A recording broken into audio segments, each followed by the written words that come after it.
Yo soy Manuel Glave, soy investigador principal del Grupo de Análisis para el Desarrollo y profesor principal del Departamento de Economía de la Pontificia Universidad Católica del Perú, aquí en Lima. Soy economista especializado en temas de desarrollo rural, economía ambiental y en los últimos años los debates alrededor de la gestión territorial y la dinámica territorial y el desarrollo. En América Latina surge el concepto de desarrollo territorial rural hace ya más de una década y ha tenido un enorme impacto tanto en el mundo académico e investigación social sobre desarrollo, así como en el diseño, formulación y evaluación de políticas públicas, tanto sectoriales en el sector agricultura,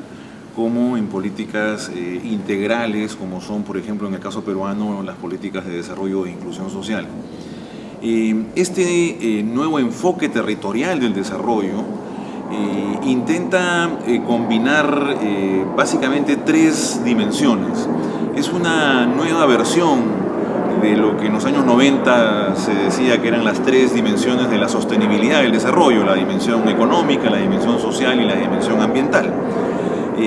Lo que ocurre es que se le da un contenido diferente a cada uno de estos tres ángulos del desarrollo. En la dimensión económica, que normalmente se discutía como una cuestión de generación de empleo, crecimiento económico, aumento de la eficiencia, hay cada vez más consenso de lo que se trata es de aumentar la productividad y la competitividad, en el caso del desarrollo rural, de los pequeños productores. Entonces, no solamente es un tema de buscar generar ingresos o empleo, sino es fundamentalmente garantizar un aumento continuo y sostenido de la productividad en los sistemas productivos. Esto es lo que algunos denominan la transformación productiva, ¿no? Entendiendo como transformación productiva este aumento sostenido de la productividad de la tierra, de la mano de obra. Pero como en los años 90, al igual que en los años 90, no es suficiente con hablar de aumento de productividad y de transformación productiva o competitividad. Es necesario que también haya una transformación institucional. Entonces, lo que hace 20 o 25 años hablaba de alivio de la pobreza o de reducción de desigualdad, a partir de este nuevo enfoque territorial se considera que es fundamental hablar del desarrollo de capacidades de gestión, hablar del desarrollo de instrumentos que permitan una mayor transparencia, una mayor participación ciudadana, y los teóricos la denominan transformación institucional. Entonces tenemos una transformación productiva con aumento de competitividad y tenemos una transformación institucional con el desarrollo de capacidades de gestión, con transparencia, participación ciudadana, rendición de cuentas. Esta combinación es lo que nos permite hablar del desarrollo local, el desarrollo sostenible, pero nos falta el tercer ángulo, nos falta la dimensión ambiental. Y entonces lo que antes era simplemente tener una preocupación por la conservación de los recursos, la conservación de los suelos, reducir los procesos de contaminación, conservar la diversidad biológica y los recursos genéticos, en los años 90 y los primeros años del siglo XXI, en este nuevo enfoque territorial, surge esta etiqueta, este concepto de gobernanza ambiental, donde la preocupación no solamente es con la clara definición de los derechos de acceso y uso de los recursos naturales, sino también con el diseño de marcos institucionales que permitan tomar decisiones sobre el uso de los recursos y del territorio en su conjunto. Entonces, en conclusión, cuando se habla del desarrollo territorial, cuando se habla del nuevo enfoque territorial del desarrollo, tenemos que pensar en estas tres dimensiones, ¿no? La transformación productiva, la transformación institucional y la gobernanza ambiental. Como vemos, es una manera moderna, innovadora, de referirnos a los viejos tres ángulos del desarrollo sostenible en la Comisión Brundtland o en la Cumbre de Río hace ya más de 2 décadas. Entonces, en ese contexto, en los países de América Latina se han venido diseñando políticas que traten de alcanzar estos múltiples objetivos, ¿no? Hay una serie de investigaciones alrededor de las dinámicas territoriales del desarrollo rural, los tipos de mercados a los cuales se articulan los pequeños productores, la dimensión de género en los procesos de transformación productiva, transformación institucional y la gobernanza ambiental. Y esto ha terminado expresándose en políticas públicas, ¿no? Como comenté, por ejemplo, los programas de inclusión social en muchos países de América Latina, y en el caso peruano, por ejemplo, tenemos un instrumento denominado la Estrategia Nacional de Desarrollo Rural, que se aprobó en el año 2004 y que está en proceso de discusión y revisión para el año 2016, que es una estrategia que tiene un marco de duración de una década. Entonces, ahora, la pregunta es, en ese gran concepto del nuevo enfoque territorial del desarrollo, ¿cómo es que debemos introducir, incorporar, comprender lo que significan los saberes locales, las prácticas culturales, lo que algunos investigadores antiguamente llamaban los procesos de adaptación cultural del proceso de modernización? Entonces, esta es una vieja discusión, ¿no?, sobre cómo el proceso de modernización, el proceso de innovaciones tecnológicas, de adopción, ¿no?, de generación y adopción de innovaciones tecnológicas, puede generar cambios culturales, pueden terminar siendo no adaptados o adaptables a las prácticas tradicionales. Ejemplos abundan, ¿no? En el caso extremo, digamos, hay muchos que recordamos en el Perú, por ejemplo, el Proyecto Andino de Tecnologías Campesinas, el PRATEC, ¿no?, que era una línea de investigación, reflexión y promoción que cuestionaban duramente la posibilidad de que los procesos de innovación y modernización vayan de la mano con el rescate y valoración de las prácticas tradicionales. Entonces, hay una tensión entre esta necesidad de transformar la productividad o transformar la competitividad y las dos dimensiones institucionales y ambientales, al mismo tiempo que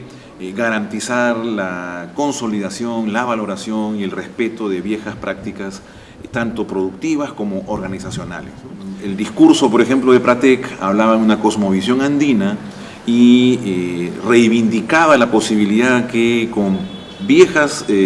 prácticas culturales en el manejo de los recursos uno podía alcanzar un modo de vida sostenible y que no era necesario, por lo tanto, promover una mayor articulación en los mercados y que la generación de ingreso monetario no era una condición necesaria para garantizar la seguridad alimentaria y la sostenibilidad de los modos de vida de los pequeños productores en los Andes.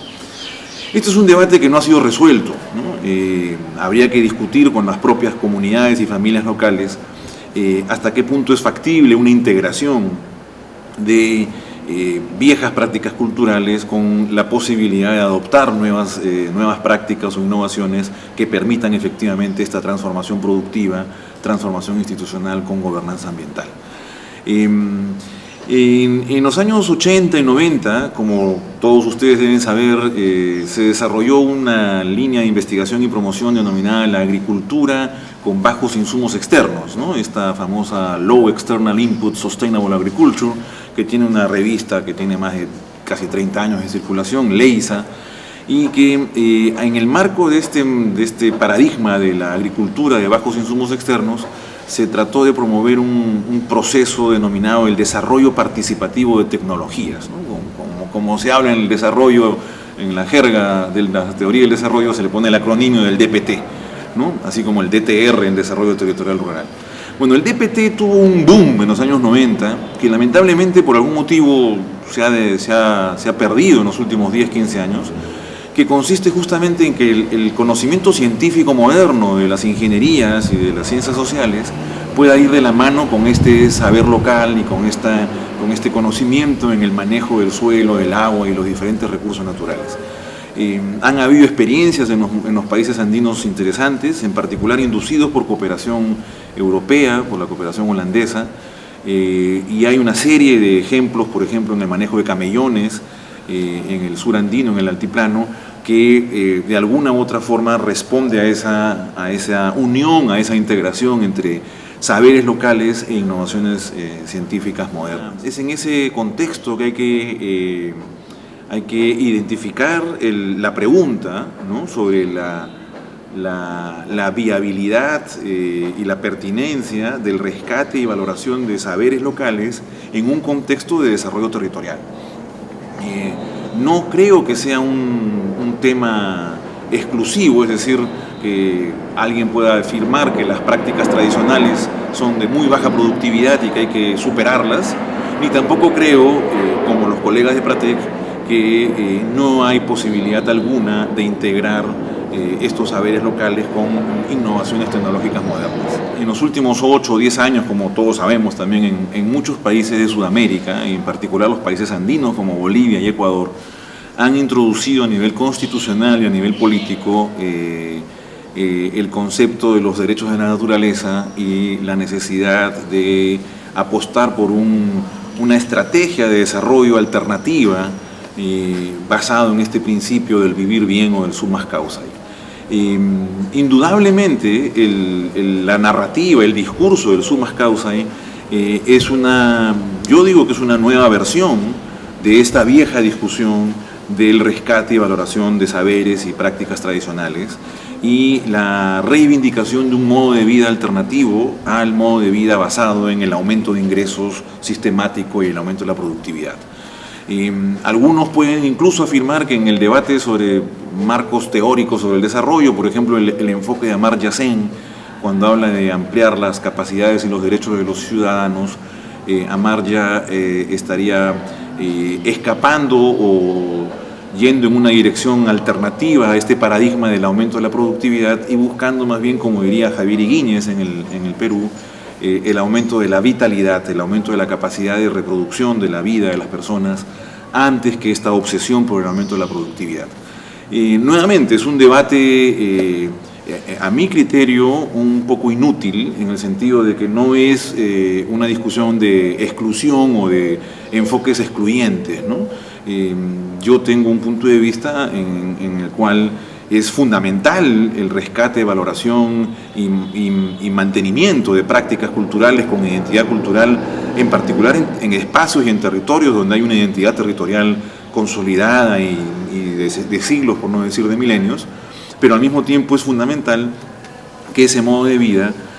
se integre en una sociedad mayor y que permita, por lo tanto, sin entrar en el extremo de aumentar la productividad o muerte, pero sí es fundamental aumentar la productividad para poder tener un portafolio de activos cada vez mayor y que le permita a las generaciones futuras satisfacer sus propias necesidades. Y creo que los países andinos estamos en una situación privilegiada a nivel mundial para poder contribuir en el debate a nivel planetario sobre sistemas de producción alternativos o innovadores que permitan conservar los recursos, pero que al mismo tiempo permitan aumentar la productividad con una sociedad mucho más democrática, transparente y que respete y consolide también los procesos de identidad cultural en los territorios, ¿no?